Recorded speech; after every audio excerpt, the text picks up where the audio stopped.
मुझे भी कहा चुनाव में तुम भी चुनाव लड़ लो। मैंने कहा मैं नहीं लड़ता। बोले क्यों नहीं लड़ते? मैंने यार जब देश की जनता को हमने प्यार से जीत लिया हो तो हमें लड़कर जीतने की क्या जरूरत है? शानदार, बहुत खूब। हम कलाकार लोग तो प्यार से जीतते हैं, हमें लड़कर जीतने की कोई जरूरत नहीं। और कुछ भी कर लो, इस देश में सत्ता बदलती है, व्यवस्था नहीं बदलती। चेहरे बदलते हैं, चरित्र नहीं बदलता। मुखौटे बदलते हैं, मन नहीं बदलता।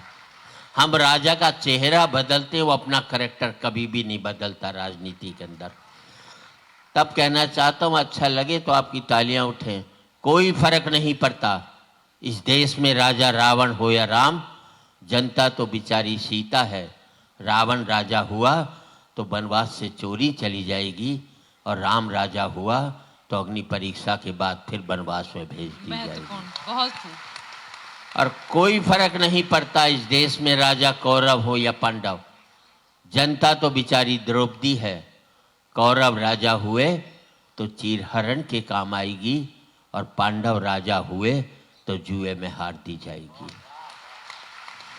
और कोई फर्क नहीं पड़ता इस देश में राजा हिंदू हो या मुसलमान, जनता तो बेचारी लाश है। हिंदू राजा हुआ तो जला दी जाएगी, और मुसलमान राजा हुआ तो दफना दी जाएगी। मुसलमान राजा हुआ। और राजनीति के अलावा हमारी सोच ही पता नहीं क्या क्या सोच लेते हैं।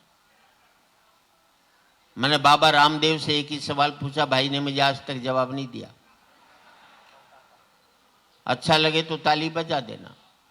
मैं पूछा, बाबा अगर योग से ही रोग दूर होते हैं तो तू दवाई क्यों बना रहा है? आज तक जवाब नहीं दिया उसने मुझे। मैंने हजारे जी से सवाल पूछा कि दिल्ली में भ्रष्टाचार के खिलाफ नारे लगाए, वंदे मातरम, भारत माँ की जय, तिरंगा झंडा। हजारे जी, ये वंदे मातरम, ये भारत माँ की जय, तिरंगा झंडा तब कहाँ थे जब बंबई में राज ठाकरे के लोग गैर मराठियों को सड़कों पर निकालकर मार रहे थे? तब आपने आंदोलन खड़ा क्यों नहीं किया था? आपकी तालियां कमजोर हैं साहब।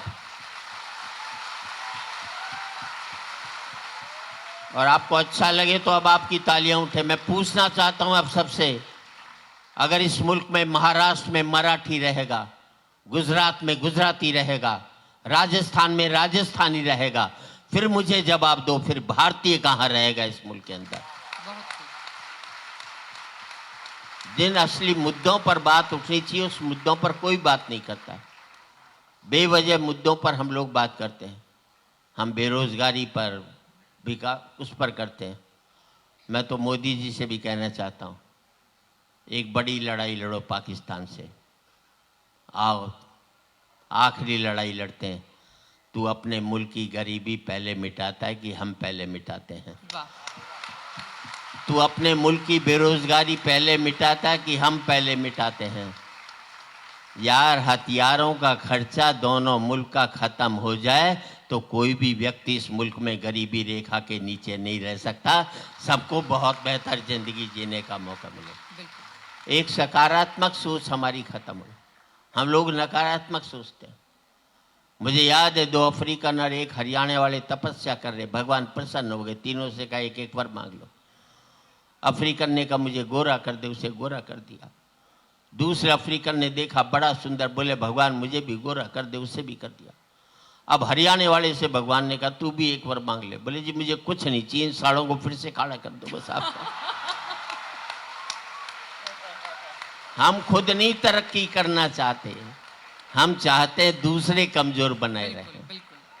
और हमारे यहाँ तो कहा जाता है शास्त्रों में, किसी काम पर निकलो और सामने से अर्थी निकल जाए तो कहते हैं बड़ा अच्छा शगुन है।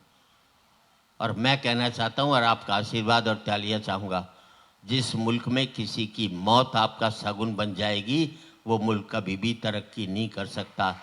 जिस दिन किसी का आंसू हमारा आंसू बनेगा, जिस दिन किसी की हंसी हमारी हंसी बनेगी, उस दिन आप देखेंगे एक सुनहरा भारत हमारे हाथों में। बहुत महत्वपूर्ण, बहुत शानदार।